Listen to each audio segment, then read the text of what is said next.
Well, good evening, everyone. I hope you're doing well, and this is your Royal Daily News for November 29th, 2022. Well, there's some very interesting news coming out of Denmark this afternoon. There are several reports in the Danish media that Prince Joachim of Denmark has been offered a new job in the defense industry in Washington, D.C., and allegedly, the prince said yes. As you may know by now, Prince Joachim's contract as a defense attaché at the Danish embassy in Paris, a position that he started in September 2020, was not renewed. Since Prince Joachim made the announcement that his contract was not renewed and that the family was moving away from France, the prince refused to say where he and his family will relocate to. In 2019, Prince Joachim began his military education at the Center for Advanced Military Studies and the Institute of Advanced National Defense Studies in Paris. In 2020, the prince graduated and became a colonel in the Danish reserves. Recently, Prince Joachim told a Danish journalist that he had plans to stay in the defense industry, a job which he has said in the past that he enjoys very much, stating, quote, "It is not something you just leave behind.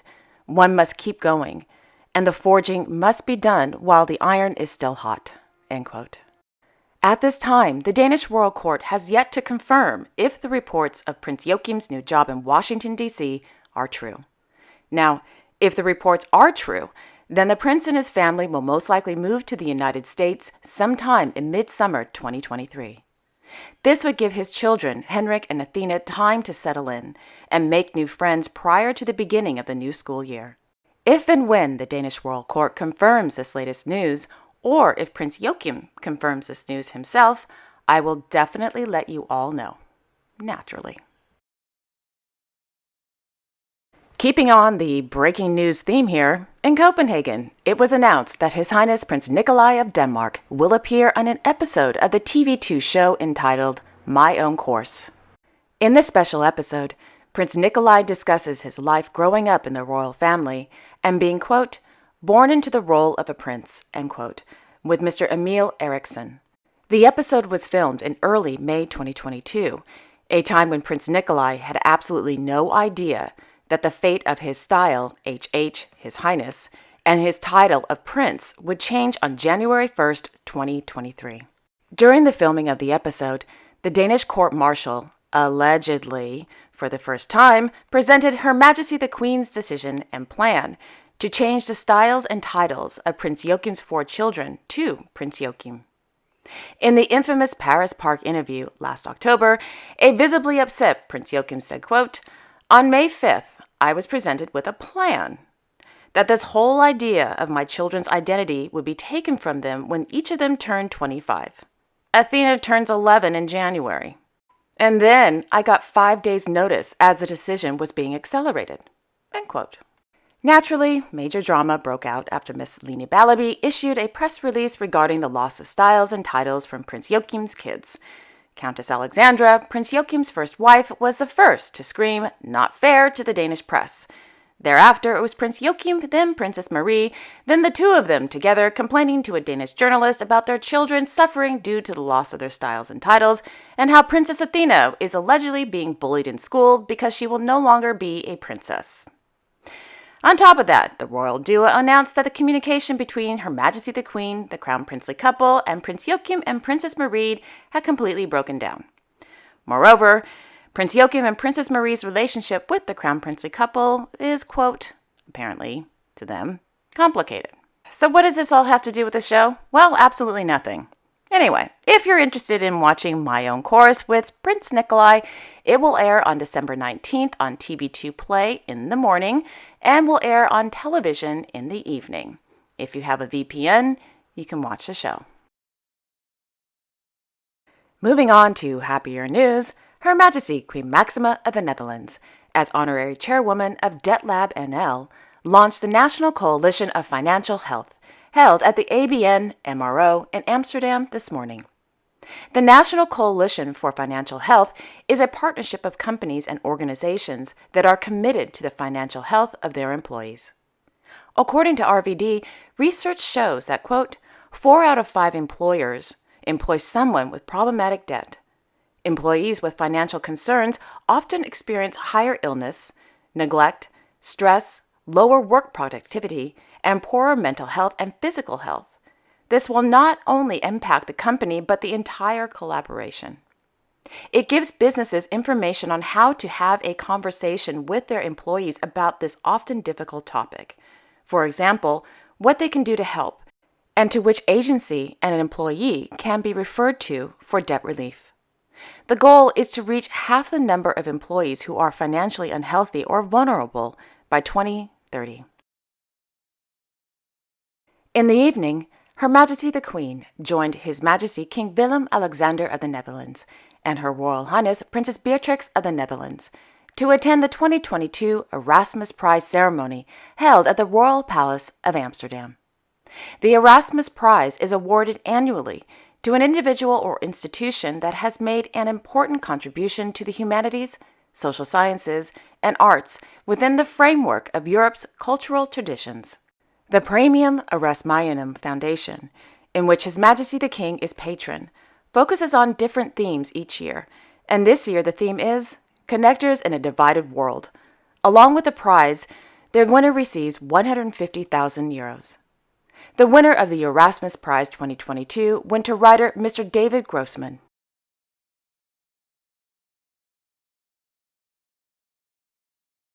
In London, Her Majesty the Queen Consort of the United Kingdom hosted the International Day of the Elimination of Violence Against Women and Girls reception at Buckingham Palace. Over 300 guests attended this afternoon's reception, including the First Lady of the Republic of Sierra Leone, Her Excellency Dr. Fatima Marabayo, the First Lady of Ukraine, Her Excellency Olena Zelenska, Ms. Melanie Brown, Ms. Zara McDermott, Her Majesty Queen Rania of Jordan, Her Majesty Queen Mathilde of the Belgians, Her Royal Highness Crown Princess Mary of Denmark, and Her Royal Highness the Countess of Wessex and Forfar, to name a few. The reception was being held in connection with the United Nations campaign, 16 Days of Activism Against Gender-Based Violence, and the start of the two-day conference entitled Preventing Sexual Violence and Conflict Initiative, PSVI, held in central London.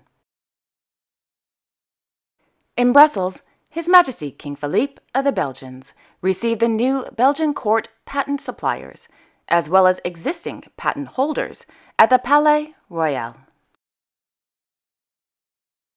Meanwhile, their Royal Highnesses Crown Princess Victoria and Prince Daniel of Sweden visited the Swedish Forensic Medicine Agency in Solna. In the evening, their Majesties King Carl Gustaf and Queen Silvia of Sweden, accompanied by their Royal Highnesses Crown Princess Victoria and Prince Daniel of Sweden, and their Royal Highnesses Prince Carl Philip and Princess Sophia of Sweden, attended a gala dinner for newly elected members of Parliament, local government officials, as well as senior officials in government office and the Parliament administration, held at the Kalliga Slatet.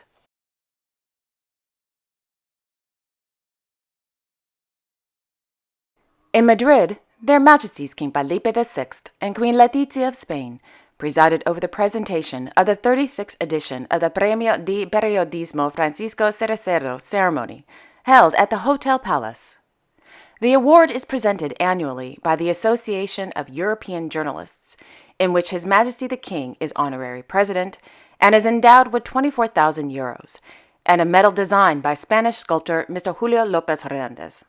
The winner of the Premio de Periodismo Francisco Cerecedo went to Miss Pilar Bonet.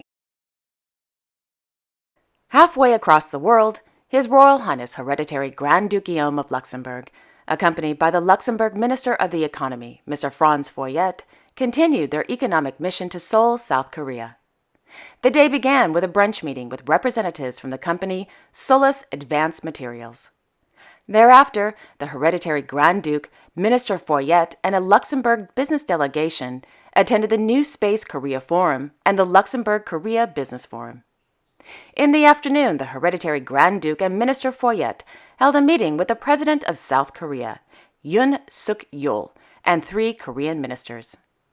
After the signing of 2 Memorandum of Understanding, which aims at reinforcing Luxembourg-Korea economic relations, the Hereditary Grand Duke, Minister Foyet, and their 87-member business delegation attended a party to celebrate the 60th anniversary of diplomatic relations between Luxembourg and Korea.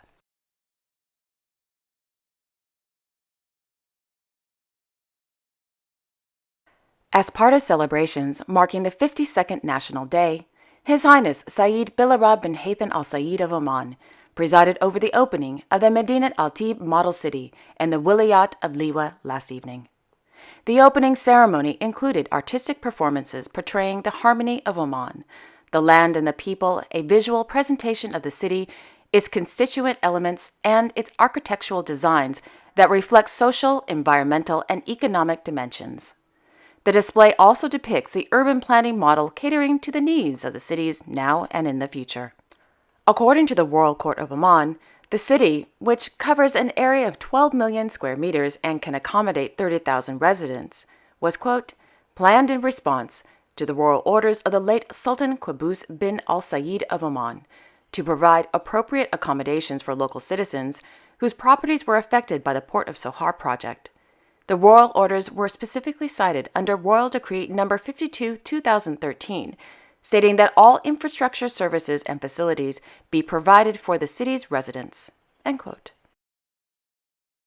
And finally, His Serene Highness Prince Albert II of Monaco attended the second edition of the Gala Festival des Etoilés Monte-Carlo, held at the Salle des Arts of One Monte-Carlo.